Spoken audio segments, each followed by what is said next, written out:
Pada video sebelumnya, saya sudah membahas tentang surat peringatan, surat teguran atau teguran keras, atau yang lebih kita kenal dengan istilah somasi, yang berasal dari seseorang atau yang diwakili oleh kuasanya, atau yang lebih kita kenal dengan istilah pengacara, advokat atau lawyer, yang ditujukan kepada penerima somasi karena penerima somasi dinilai lalai atau ingkar janji untuk melaksanakan kewajibannya berdasarkan kesepakatan atau perjanjian yang sebelumnya disepakati oleh para pihak, atau sebuah somasi yang ditujukan kepada penerima somasi agar penerima somasi berbuat sesuatu atau menghentikan suatu perbuatan sesuai dengan tuntutan dari pemberi somasi karena perbuatan penerima somasi tersebut dinyatakan atau dinilai telah merugikan pihak pemberi somasi. Pertanyaannya, bagaimana apabila penerima somasi tetap tidak melaksanakan kewajibannya atau tuntutan dari pemberi somasi? Langkah hukum apa yang dapat dilakukan atau dapat ditempuh oleh pemberi somasi kepada penerima somasi? Jika tuntutan dari pemberi somasi kepada penerima somasi berupa tuntutan keperdataan dalam arti menyangkut harta benda atau uang, misalnya agar penerima somasi membayar utang berikut denda atau bunga keterlambatan pembayaran utang, atau agar penerima somasi menyerahkan barang sesuatu, maka langkah hukum yang dapat dilakukan oleh pemberi somasi adalah dengan mengajukan gugatan secara perdata kepada pengadilan negeri setempat. Pada kesempatan ini, saya akan memberikan gambaran tentang apa itu gugatan, kemana gugatan diajukan, siapa saja pihak dalam sebuah gugatan, lalu apa tujuan dari gugatan, dan hal-hal apa saja yang perlu kita perhatikan apabila kita bermaksud untuk mengajukan gugatan kepada pihak-pihak tertentu. Dalam sebuah gugatan, jika sebelumnya ada pemberian somasi, maka pemberi somasi yang akan mengajukan gugatan disebut sebagai penggugat, sedangkan pihak penerima somasi disebut sebagai tergugat. Perbedaannya dengan somasi, jika somasi diajukan langsung kepada penerima somasi oleh pihak pemberi somasi, sedangkan gugatan diajukan kepada ketua pengadilan negeri setempat. Nantinya, ketua pengadilan negeri yang akan menunjuk hakim-hakim atau majelis hakim yang akan memeriksa dan mengadili perkara.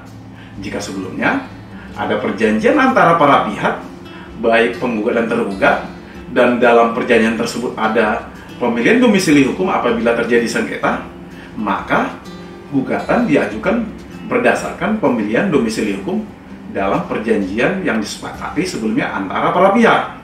Atau jika gugatan tersebut menyangkut objek perkara berupa benda-benda tidak bergerak, misalnya tanah dan bangunan atau rumah, maka gugatan tersebut diajukan kepada ketua pengadilan di mana objek tanah dan bangunan atau rumah tersebut itu berada. Hal yang tidak kalah penting, kita juga harus menentukan jenis gugatan yang akan kita ajukan nantinya. Jika sebelumnya ada hubungan hukum antara para pihak, dalam hal ini antara penggugat dan tergugat, maka jenis gugatan yang akan kita ajukan adalah gugatan ingkar janji atau gugatan wan prestasi. Tapi, jika antara penggugat dan tergugat tersebut sebelumnya tidak ada hubungan hukum atau tidak ada perjanjian, maka penggugat dapat mengajukan gugatan perbuatan melawan hukum apabila dalam hal ini tergugat dikategorikan telah melakukan perbuatan melawan hukum yang dapat merugikan penggugat. Selain itu, ada juga jenis gugatan suatu masyarakat atau kelompok masyarakat yang mempunyai penderitaan atau kepentingan yang sama, atau yang lebih kita kenal dengan gugatan class action, dan gugatan warga negara kepada pemerintah yang lebih kita kenal dengan gugatan citizen lawsuit. Lalu, dalam sebuah gugatan, ada yang kita kenal dengan istilah posita, yang menjelaskan tentang kronologis dan duduk perkara yang disengketakan oleh penggugat kepada tergugat.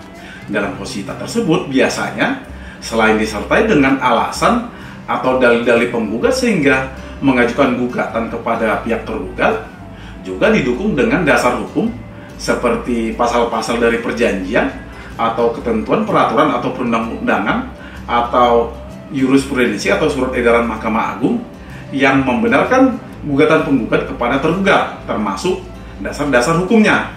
Penggugat juga bisa memasukkan tuntutan uang paksa atau duang som jika gugatan dari penggugat terkait dengan tuntutan agar pihak tergugat itu menyerahkan suatu barang kepada pihak penggugat.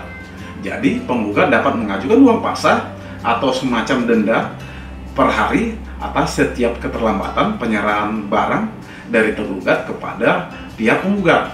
Namun, hal yang perlu menjadi catatan dari teman-teman, apabila tuntutan atau gugatan dari teman-teman menyangkut agar tergugat menyerahkan uang, maka tidak dapat dilakukan tuntutan berupa uang paksa atau duang som kepada pihak tergugat. Untuk menjamin agar gugatan tidak hanya menang di atas kertas, artinya kalau menang belum tentu dapat apa-apa, maka penggugat dapat mengajukan sita jaminan atau konservator beslah atas aset-aset dari tergugat kepada majelis hakim yang memeriksa dan mengadili perkara.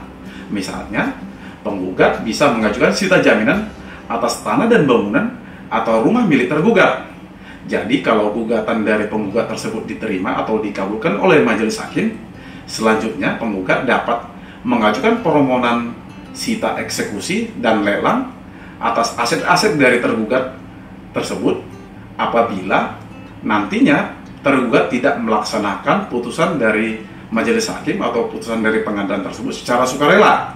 Lalu, uang dari hasil lelang tersebut digunakan untuk membayar kewajiban dari tergugat kepada penggugat atau untuk memenuhi putusan majelis hakim yang memeriksa dan mengadili perkara atas sengketa yang diajukan penggugat kepada pihak tergugat. Jadi, dalam sebuah gugatan sama sekali tidak melibatkan pihak kepolisian maupun pihak kejaksaan, hanya melibatkan para pihak yang bersengketa atau pihak-pihak lain yang mempunyai keterkaitan dengan perkara antara para pihak, baik pihak penggugat maupun pihak tergugat, yang biasanya dikenal dengan istilah turut tergugat. Goalnya juga berbeda. Kalau kita membuat laporan polisi, tujuan utamanya adalah agar terlapor itu diberikan adanya hukuman badan atau penjara, sedangkan gugatan menyangkut keperdatan atau menyangkut harta dan benda. Demikian dari saya. Semoga hal-hal yang saya sampaikan tadi dapat menambah pengetahuan atau wawasan teman-teman. Salam dari saya.